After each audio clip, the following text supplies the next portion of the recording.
Hello guys, welcome to my channel. Today we are going to see how to fix error PcaSvc.dll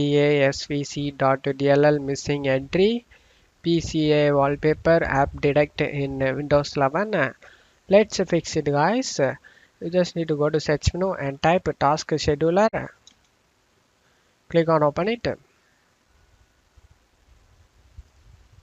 You just need to expand the task scheduler library and expand the Microsoft, expand the Windows, and now just do this and application and experience, click on it. On right side you just need to drag this statics to right side and you will see PCA wallpaper app direct. Just right click on it and select delete it and select yes. After deleting it, just close stuff here, and now you just need to go ahead and restart your PC. After restarting your PC, your problem should be fixed guys. That's it for today's video guys. Give me a like and subscribe. Thank you.